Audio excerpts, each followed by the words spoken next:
अस्सलाम वालेकुम friends, welcome to my YouTube channel easy math with Irfan. आज की वीडियो में हम class 10 math exercise 5.2 question number 4 exercise 5.1 पहले चैनल पर मौजूद है, उसके सारे क्वेश्चन मैंने सोल्व किए हुए हैं। अब एक्सरसाइज 5.2 पार्शियल फ्रैक्शन, इसमें देखें हमने करना क्या है। यहाँ से देखें x की पावर 4 प्लस 1 डिवाइडेड बाई, पहले इसको हम करवाते हैं मल्टीप्लाई, इसको मल्टीप्लाई करवाएंगे ये हो जाएगा x का क्यूब माइनस इसको 1 के साथ करवाएंगे ये हो जाएगा x का स्केयर। ये इम्प्रॉपर फ्रैक्शन है, पहले हमें इसको प्रॉपर फ्रैक्शन में कन्वर्ट करना पड़ेगा क्योंकि ऊपर बड़ी वैल्यू आ रही है नीचे छोटी वैल्यू आ रही है। तो क्या करना है, x की पावर 4 प्लस 1 इसको डिवाइड हमने करवाना है x का क्यूब माइनस x स्केयर पे। अब ये किस पे जाएगा, यहाँ पे x की पावर 4 है, ये x की पावर 3 है, तो ये जाएगा x पे। जब x को x क्यूब के साथ कराएंगे ये हो जाएगा x की पावर 4, फिर x को माइनस x के साथ करवाना है ये हो जाएगा माइनस x का क्यूब। अब क्योंकि तकसीम में अलामतें चेंज होती हैं, ये प्लस का था माइनस का हो जाएगा, ये माइनस का ये प्लस का हो जाएगा, ये हो गया प्लस x का क्यूब और ये आ गया प्लस का 1। अब ये किस पे जाएगा कि ये भी x का क्यूब है, ये भी x का क्यूब है, ये जाएगा प्लस 1 पे।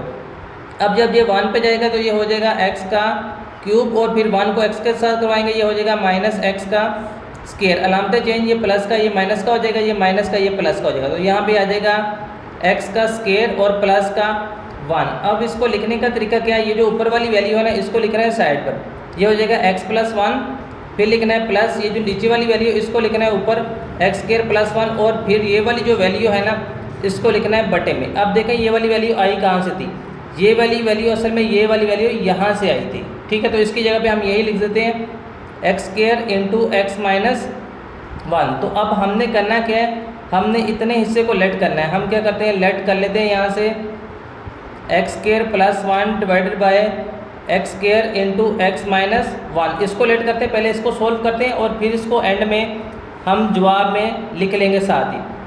तो अब देखें इसको करना कैसे है, x square plus 1 divided by x square into x minus 1। तो अब इसको हमने क्या करना है, पहले स्केयर को हम डायरेक्ट से पुट नहीं कर सकते, पहले उसको स्केयर के बगैर पुट करना है, फिर उसको स्केयर के साथ पुट करना है। तो अब इसको क्या पुट करेंगे हम, a डिवाइडेड बाय पहले स्केयर के बगैर a divided by x plus b divided by x का स्केयर, 2 बार पुट करना जो भी स्केयर में आएगी, पहले स्केयर के बगैर फिर स्केयर में, प्लस ये आ जाएगा c divided by x minus 1। अब नेक्स्ट स्टेप हमारा क्या है, हमने मल्टीप्लाई करवाना है, मल्टीप्लाई बाय जो भी यहाँ पर बटे में नीचे होगी उसी के साथ हमने उसको मल्टीप्लाई करवा देना। तो हम मल्टीप्लाई करवाते हैं यहाँ से x square into x minus 1 के साथ, यहाँ से ये कैंसिल हो जाएगी तो ऊपर कितनी बच जाएगी, x square plus 1 is equal to a. अब जब a के साथ मल्टीप्लाई करवाया यहाँ से एक x के साथ एक x इसमें से कैंसिल हो गया, तो यहाँ से क्या बच गया, एक x बच गया यहाँ से और बाकी क्या बच गया x माइनस 1 प्लस b के साथ एक्स स्केयर के साथ एक्स स्केयर ये कैंसिल हो गया, तो b के साथ यहाँ से क्या बच जाएगा x माइनस 1 प्लस c। अब c के साथ देखें, c के साथ x माइनस 1 के साथ x माइनस 1 हो गया कैंसिल, तो c के साथ क्या बच गया यहाँ पर x का स्क्वेयर। अब ये बन गई हमारी इक्वेशन नंबर 1। अब हमने क्या करना है, पहले इसको लेना है, इसको 0 के एक बार रखना है, स्क्वेयर वाली को हम ले नहीं सकते और उसके बाद इसको रखना है, इसको 0 के एक बार रखना है। तो हम क्या करते हैं, यहाँ से पहले ये फर्स्ट वाली वैल्यू लेते हैं, हम ये करते हैं पुट करते हैं x इज इक्वल टू, क्योंकि यहाँ पर x है, x इज इक्वल टू 0। तो अब इस इक्वेशन 1 के अंदर जहाँ भी x होगा हम उसमें रख देते हैं 0, x की जगह पे हम 0 पुट कर देते हैं। तो अब देखें यहाँ पे इस x की जगह पे आ जाएगा 0, 0 का square plus 1 is equal to a, इस x की जगह पे क्या आ जाएगा 0 into 0 minus 1 plus b into इस x की जगह पे आ गया 0 माइनस 1 प्लस c, इस x की जगह पे आ गया 0 का स्क्वायर। अब 0 का स्क्वायर 0 ही हो जाएगा और प्लस 1 ये कितना आ गया 1 इज इक्वल टू ये, क्योंकि ये 0 होगा जब ये सारे को कर देगा 0, a हो गया 0 प्लस b इंटू ये 0 माइनस 1 ये हो जाएगा माइनस का 1 और प्लस c, 0 का स्क्वायर 0 ही होगा तो c क्या आएगा यहाँ पर, ये भी हो गया 0, ये भी 0, ये भी 0, तो यहाँ पे क्या आ गया 1 is equal to b into minus 1। तो ये b की वैल्यू कितनी आ गई यहाँ से, b is equal to minus 1, क्योंकि ये 1 माइनस 1 इधर आके डिवाइड होगा तो 1 डिवाइड बाई 1 नहीं आ जाएगा, माइनस 1 इसका आंसर आ जाएगा। अब ये निकल आई b की वैल्यू।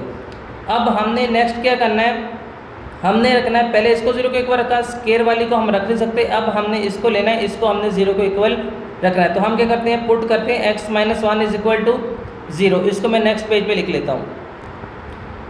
ये मैंने नेक्स्ट पेज पे लिख लिया इक्वेशन नंबर 1 को। तो हमने क्या करना है, x - 1 = 0, यहाँ से x = कितना आ जाएगा 1। अब जहाँ जहाँ भी इस इक्वेशन में x है तो हम x की जगह पे 1 पुट कर देंगे। ये आ जाएगा 1 का स्केयर प्लस 1 a इंटू इस x की जगह पे आएगा 1 और यहाँ पे आएगा 1 - 1 प्लस b इस x की जगह पे आएगा 1 - 1 प्लस c इस x की जगह पे आएगा 1 और इसके ऊपर क्या आ रहा है, स्केयर। अब 1 का स्केयर 1, 1 + 1 कितना हो जाएगा 2 और ये 1 - 1 कितना हो जाएगा 0। ये सारे को क्या कर देगा 0 कर देगा, प्लस b यहाँ भी 1 - 1 0, इस सारे को कर देगा ये 0 प्लस c इंटू 1 का स्केयर कितना आ जाएगा 1 ही आ जाएगा। अब a भी 0 हो गया, b भी 0 हो गया, तो बाकी क्या बच गया c।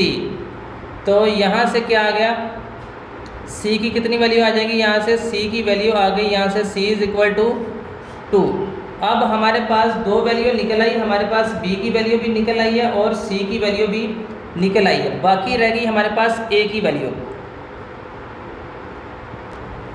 अब यहाँ पर क्योंकि स्केयर है तो स्केयर वाली वैल्यू को हम पुट नहीं कर सकते, उसको हमें कोफिशिएंट को कंपेयर करके उसको निकालना पड़ेगा। तो उसके लिए तरीका बताते हैं कि उसको हमने किस तरीके से निकालना है। अब हमें क्या करना है, दोबारा इक्वेशन नंबर 1 को लेके आना है। इक्वेशन नंबर 1 हमारे पास क्या थी, x² + 1 = a इंटू ये x को मैं इसके साथ मल्टीप्लाई करवाता हूँ, x को एक साथ करवाएंगे ये हो जाएगा x का स्केयर, आगे आ गया माइनस, फिर x को 1 के साथ करवाएंगे तो ये हो जाएगा x प्लस b इंटू ये आ गया x - 1 और c x²। इस x को दोनों के साथ मल्टीप्लाई हमने यहाँ से करवा दिया। अब ये आ गई इक्वेशन नंबर 1। तो इसमें हमने क्या करना है, हम क्या करते हैं, इक्वेटिंग द कोफिशिएंट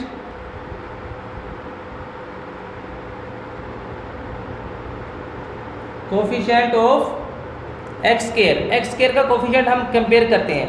x² का अगर कोफिशिएंट की बात करें, यहाँ पे देखें x² का कोफिशिएंट होगा जो उसके साथ होगा, x² का कोफिशिएंट यहाँ पे आ रहा है 1, यहाँ पे x² के साथ देखें, x² किसके साथ आ रहा है a के साथ, तो यहाँ से आ जाएगा a। अब b के अंदर देखें तो b के अंदर x² नहीं है, प्लस c के साथ है x², तो यहाँ से आ जाएगा c। जहाँ जहाँ पे x² आया, यहाँ से 1 है x² का कोफिशिएंट, यहाँ से x² आया a के साथ, क्योंकि यहाँ पे इसका कोफिशिएंट तो 1 है, तो 1a 1 वैसे लिखने का फ़ायदा नहीं, यहाँ पे b के साथ नहीं आया और c के साथ भी यहाँ पे 1 है, तो ये क्या आ गया c आ गया। तो अब हमने क्या करना है, हमारे पास वैल्यू है किसकी, c की वैल्यू है हमारे पास।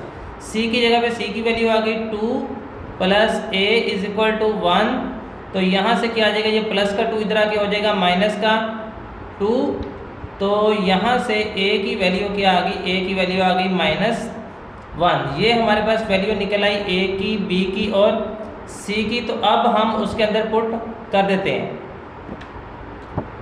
अब यहाँ पे देखें x + 1 प्लस ये इतना हिस्सा हमने लेट किया था, इतना हिस्सा हमने लेट किया, तो ये जो इतना हिस्सा है इसका आंसर निकल आया। अब ये पीछे वाला हिस्सा भी हमने उसके साथ ही लिखना है।